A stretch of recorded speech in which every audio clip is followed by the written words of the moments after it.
Bem-vindos a mais uma edição do JR 15 Minutos, o podcast da Record TV que aprofunda as notícias que mais mexem com a nossa vida. Seja em busca de uma boa forma ou por um diagnóstico de diabetes que impede o consumo normal de açúcar, muitas pessoas passaram a consumir adoçantes nos últimos anos. Mas não é de hoje que esses produtos são temas de discussões, afinal, as substâncias estão presentes na rotina de 1 em cada 10 pessoas no Brasil. Recentemente, o aspartame, um dos adoçantes mais populares do mundo, usado em produtos como refrigerantes, dietéticos e sucos, foi classificado como um possível produto cancerígeno, de acordo com a OMS, a Organização Mundial da Saúde. O que significa a classificação dada pela OMS? Há um limite seguro de ingestão diária do aspartame? E quais outros produtos são considerados cancerígenos? O 15 Minutos de hoje esclarece essas e outras dúvidas com o médico nutrólogo do Hospital Moriá, Marcelo Cássio de Souza. Bem-vindo mais uma vez ao nosso podcast, doutor. Olá, Celso. Olá, ouvintes. Quem nos acompanha nessa entrevista é a repórter do Jornal da Record, Gabriela Dias. Ô, Gabriela, a estimativa é de que cerca de 200 milhões de pessoas no mundo consumam aspartame no dia a dia. Oi, Celso. Obrigada pelo convite. Oi, doutor Marcelo. Exatamente, Celso. O adoçante artificial é bastante usado na nossa rotina e muito utilizado em vários alimentos e bebidas, incluindo produtos industrializados, como bebidas dietéticas, gomas de mascar, cremes vegetais, gelatinas, sorvetes, iogurtes e medicamentos como vitaminas e pastilhas para tosse, por exemplo, que a gente compra na farmácia. Agora, a população precisa ficar atenta porque a Organização Mundial da Saúde incluiu o produto na lista de substâncias possivelmente cancerígenas. Essa avaliação é da Agência Internacional de Pesquisa sobre o Câncer, que é vinculada à Organização Mundial da Saúde e do Comitê Conjunto de Especialistas em Aditivos Alimentares da Organização para Agricultura e Alimentação. Esses dois órgãos conduziram revisões independentes, mas complementares ao mesmo tempo, para avaliar os possíveis riscos à saúde que são associados ao consumo deste produto. As evidências científicas disponíveis ainda são limitadas, mas fizeram a OMS classificar o aspartame principalmente por causa do risco de desenvolvimento de carcinoma hepatocelular, que é um tipo de câncer no fígado. Apesar disso, os dados não foram suficientes para alterar os níveis de consumo, pelo menos aqui no Brasil. A Anvisa decidiu manter as recomendações do consumo aceitável do adoçante. Aproveito para perguntar para o Dr. Marcelo se o aspartame realmente faz mal à saúde. Sim, realmente, o aspartame ele faz mal à saúde, que está sendo mais atualizado, que antes se tinha a hipótese que só em altas doses, mas hoje a gente está vendo que essa dose do aspartame para provocar câncer, cada vez ela está mais baixa, está muito próximo do consumo. Antigamente até se pensava que tinha que tomar 7 litros do refrigerante, ele é mais comum em refrigerante, mas tem vários produtos, como falado, que pertence. Hoje já está muito próximo do consumo normal. Já tem trabalhos achando que a quantidade que você acha em 8 a 12 latas, alguns trabalhos até 20 latas, já é uma dose muito próxima da dose tóxica que pode formar devido a um éster que ele tem na quebra do aspartame, formando formaldeído e levando ao hepatocarcinoma. Ou seja, o componente aí é comum, então, em bebidas adocicadas, como você já salientou, né? E presente até em pasta de dente. Ele pode ser encontrado facilmente dentro dos nossos armários, né, doutor? Sim, você tem de 4 a 5 mil produtos catalogados com a presença do aspartame. Em alguns lugares até ele é proibido, ele já é considerado como cancerígeno, mas aqui no Brasil a Anvisa ainda não cataloga e agora teve toda essa repercussão com a OMS pondo ele como possível cancerígeno. Mas a gente tem que ter muita atenção. Como se comparar?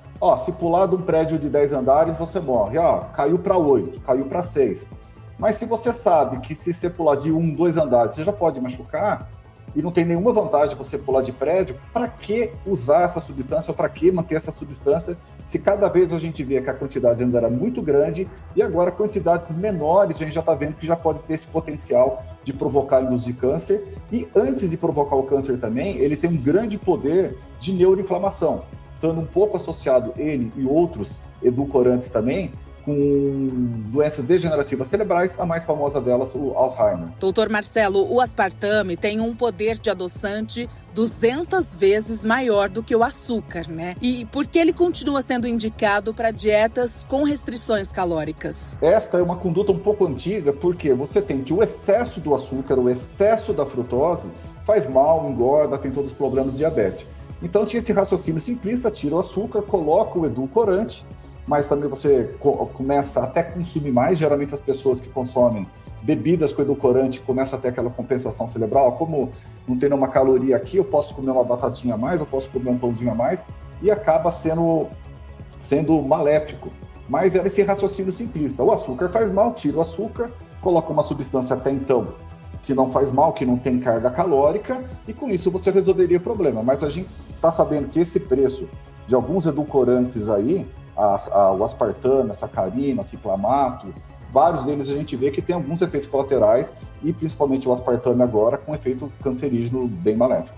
Agora, caso a opção seja por manter o consumo de produtos diets, né? A pessoa pode substituir por outras opções de adoçantes mais saudáveis? Nesse caso, basta observar a rotulagem dos alimentos, doutor?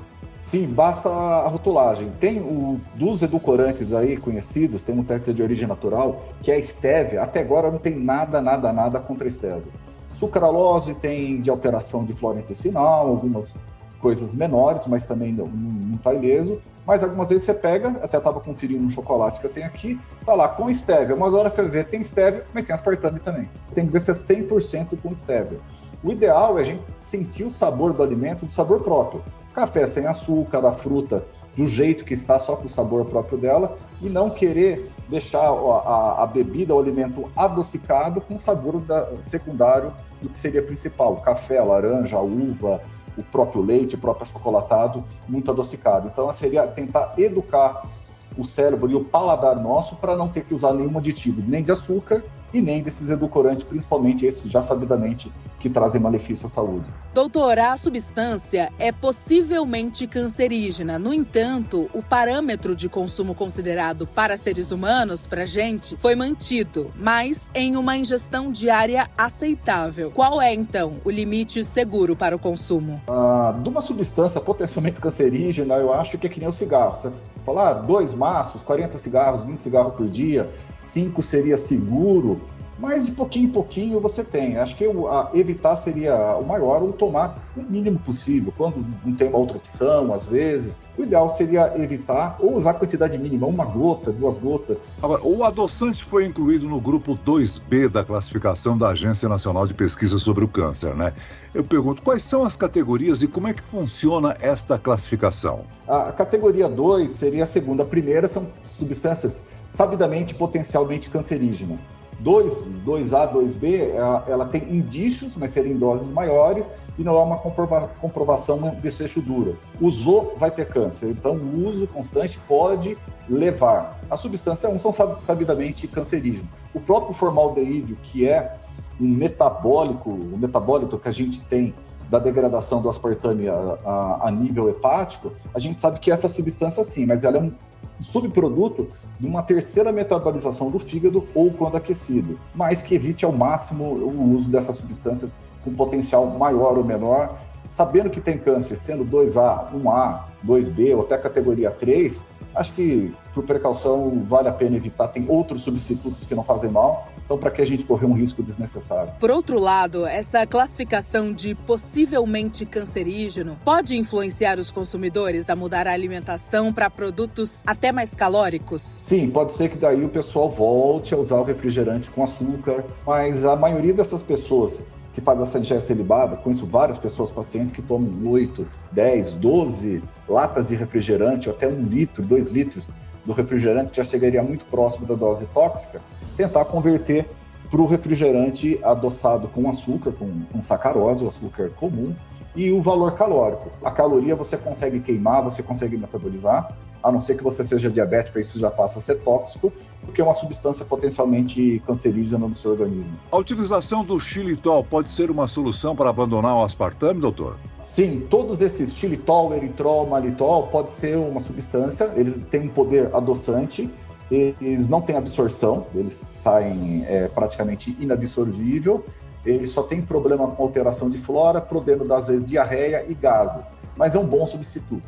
A princípio, estévia, ou todos os tol, xilitol, eritol, malitol, seria um substituto mais saudável, mas até a indústria não faz isso porque o preço é bem mais elevado. Agora, se você ver o preço da grama e o potencial adoçante de uma grama de aspartame com uma de xilitol, é coisa de 100, 200 vezes menos eficiente e mais caro.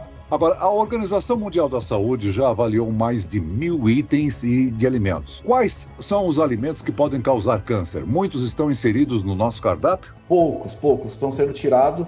Você tem o mais famoso aí, o cigarro, e essas substâncias potencialmente cancerígenas são tiradas. Vários países já proíbem o aspartame em refrigerante. Então você evita de colocar. E essas substâncias, sabidamente, são condenadas e não tem uso. Como também a gente tem que vem os produtos, os agrotóxicos, muitos produtos que a gente coloca na lavoura, fertilizantes, que pode ser até bom naquele momento para a planta, mas sabidamente a gente tem.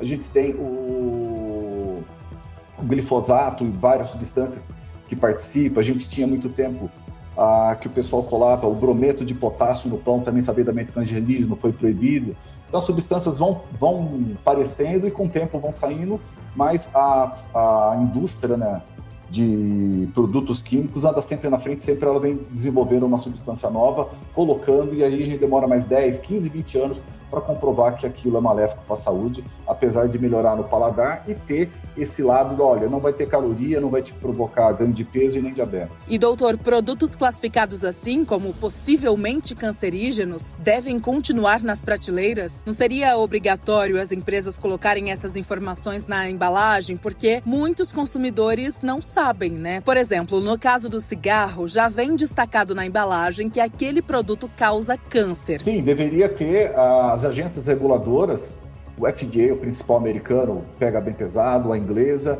a Anvisa está um pouquinho mais devagar com isso aí, que a gente tipo agora está estudando ainda se coloca ou não o aspartame como possível cancerígeno, mas todo rótulo tem que ter ali. Hoje, a letra, a padronização, porque vem muitas vezes escondido, tem lá, você põe lá que nem esse mesmo chocolate que eu estava consumindo. Com estresse, você fala que bom, não tem. Mas você vai ver que tem outras substâncias. Infelizmente, a gente tem que ter algumas coisas como produtos alérgicos, fenilcetonúria, derivados de leite, derivados de soja, derivados do glúten, vem já com uma letra maior. Mas essas outras substâncias, às vezes, estão escondidas ali.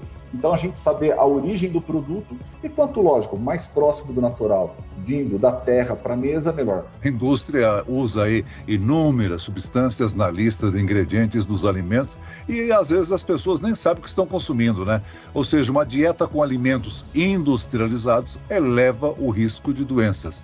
Aí é a opção de buscar uma coisa mais orgânica, né, doutor? Sim, a própria aspartame foi feito pela Monsanto, que é famosa por produzir produtos agrícolas, defensivos, fertilizantes, agrotóxicos aí. Foi ela que desenvolveu o aspartame. O ciclamato foi feito por acidente que descobriram.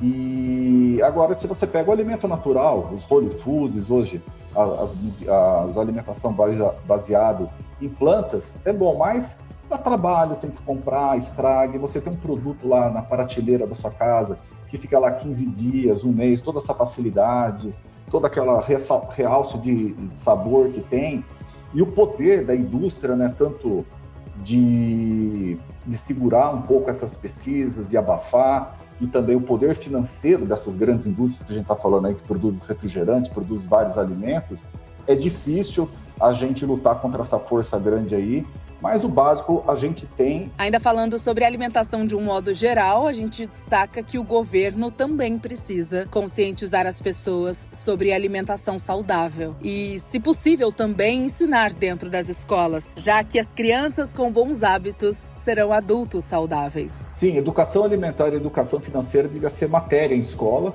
Algumas, principalmente as privadas, tentam ensinar, falar os benefícios, mas essa parte de educação alimentar teria que ser um pouco mais séria e mais valorizada. Mas o poder, a comodidade desses produtos industrializados, muitas vezes ganha pela facilidade de você ter que preparar um alimento saudável e a praticidade e o fato de não estragar esses produtos industrializados, mais propaganda, vínculo com ácidos, com estrelas, isso infelizmente atrapalha muito e na formação da criança ela fica agregada àquilo, àquela imagem e não vê.